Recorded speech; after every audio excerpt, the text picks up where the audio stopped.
हिंगोली लोकसभेवर भाजपनं दावा करूनही ही जागा शिवसेनेचे हेमंत पाटील यांना देण्यात आली आहे। हिंगोलीमध्ये भाजपच्या नेत्यांसह कार्यकर्ते नाराज असल्याची माहिती आहे, तर उमेदवार बदलण्याची मागणी करणार असल्याची माहिती माजी खासदार शिवाजी माने यांनी दिली आहे। याविषयी त्यांच्याशी बातचीत केली आपले प्रतिनिधी गजानन वाणी यांनी।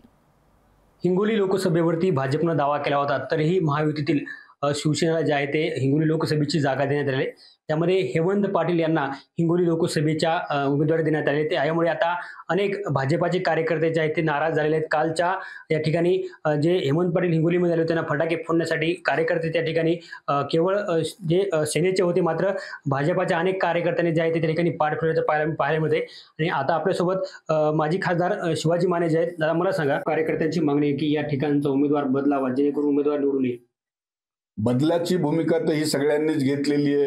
आम्ही भाजपचं जेवढं युनिट आहे त्या सगळ्यांनीच सांगितलंय। मी हेच तर वारंवार तुम्हाला सांगतोय, त्यांनी प्रत्येक आमदाराच्या भावना लक्षात घ्यायला पाहिजे होत्या, माजी आमदारांच्या भावना लक्षात घ्यायला पाहिजे होत्या, माजी खासदारांच्या भावना लक्षात घ्यायला पाहिजे होत्या, कार्यकर्त्यांच्या बूथ लेवल पर्यंत तुम्ही कार्यकर्त्यांच्या भावना लक्षात घ्यायला पाहिजे होत्या आणि मग त्याच्यामधनं ठरवायला पाहिजे होतं की बाबा कोणाला आपल्याला इथं उमेदवारी द्यायची, कोण सक्षमपणे इथं निवडून येऊ शकतो।